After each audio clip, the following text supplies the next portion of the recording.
네, 안녕하세요. 김기영입니다. 다시 돌아왔습니다. 이번 강연에서는 2020년 올 한 해 가장 핵심적인 스타트업 그리고 VC 트렌드가 무엇인지 알아보는 시간을 가져보려고 하는데요. 일단 거두절미하고 바로 본론부터 말씀을 드리면은 일단 첫 번째, 밸류에이션, 기업 가치, 과대평가는 2020년에도 계속된다라는 말씀을 첫 번째로 드리고 싶습니다. 이 부분 같은 경우에는 제가 지난번 강연 때도 말씀을 드렸죠. 대한민국 같은 경우에는 이 비상장사와 상장사 간의 거리감이 굉장히 넓다. 이 미스매치가 굉장히 심하다는 말씀을 드렸고요.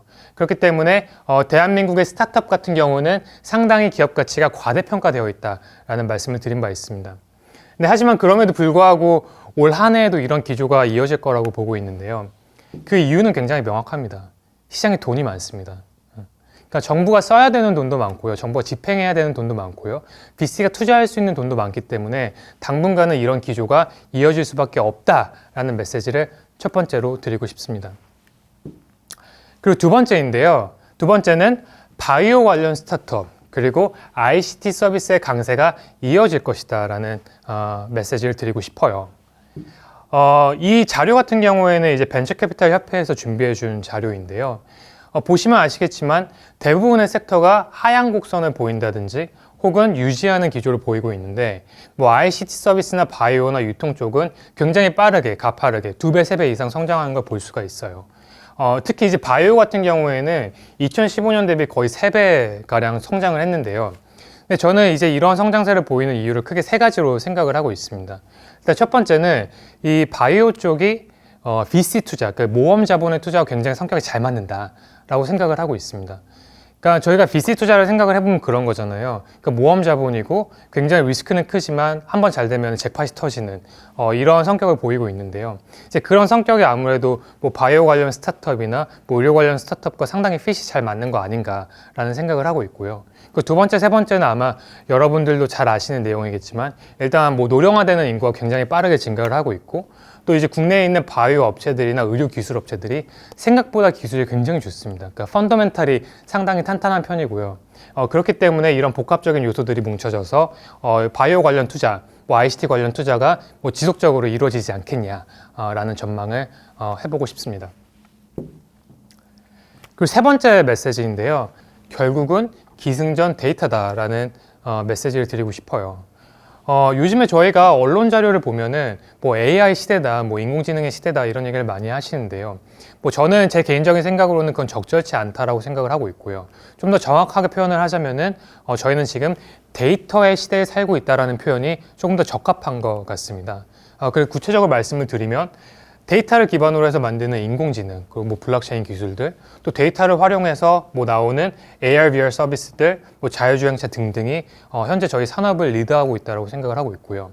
그렇기 때문에 앞으로도 스타트업 업계에서도 데이터를 많이 확보하고 잘 활용하고 이것들을 잘 활용할 수 있는, 잘 도입할 수 있는 그런 스타트업들이 2020년도에도 강세를 보일 것이다 라는 전망을 드리고 싶습니다. 그리고 네 번째 트렌드로는 중기 후기 투자가 증가한다라는 것인데요. 근데 이게 좀 상당히 모순적인 게 제가 여러 번 말씀드렸지만 그 VC 투자의 가장 큰 특징 중에 하나는 초기 투자를 많이 한다. 그러니까 모험 자본을 가지고 모험적인 투자를 많이 한다라는 건데요. 근데 이제 그럼에도 불구하고 최근에 투자 동향을 보면은 그 중기 후기 쪽으로 좀 투자 사이클이 많이 밀리고 있어요. 근데 이제 이런 현상들이 발생하는 가장 큰 이유는 아무래도 VC들의 인내심이 많이 떨어졌기 때문이겠죠. 일단 어쨌건 국내에 있는 탑티어 VC들 같은 경우에는 이제 초기 투자를 통해서 큰 그런 수익을 얻었고 큰 돈을 벌었고 팀도 커졌고 사람도 많아졌기 때문에 아무래도 내가 지금 투자를 했을 때 좀 더 빠르게 내가 그런 수익을 확보할 수 있는 리턴을 확보할 수 있는 업체들 위주로 좀 평가를 하고 있는 것 같아요. 그래서 실제로 좀 데이터를 보면은 자료나 주변의 동향을 들어보면은 그 탑티어 VC들, 국내에 있는 잘 나가는 VC들 같은 경우에는 기업 가치가 500억, 1000억 이상 되는 그런 스타트업들을 위주로 좀 많이 검토를 하는 게 분명한 트렌드인 것 같다라는 거고요. 또 이런 트렌드가 2020년도에도 이어질 확률이 매우 높다라는 말씀을 드리는 겁니다. 그리고 마지막 트렌드인데요. 정리해서 말씀을 드리면요. 성장 is out, 수익성 is in 이라는 메시지입니다. 저희가 지금까지 VC 투자를 얘기를 하면은 성장이라는 단어를 항상 우선순위로 꼽았었는데요. 뭐 저 또한 그랬고요. 근데 그런 산업의 그런 트렌드를 이끈 게 바로 손정희 회장과 손정희 회장의 소프트뱅크 그룹이었습니다. 근데 좀 안타까운 점은 뭐냐면요. 이 손정희 회장의 비전 펀드가 최근 실적이 굉장히 안 좋아요. 이제 우버 같은 경우는 제가 지난번에도 말씀을 드렸지만 공모가 기준으로 30% 이상 하락을 했고요.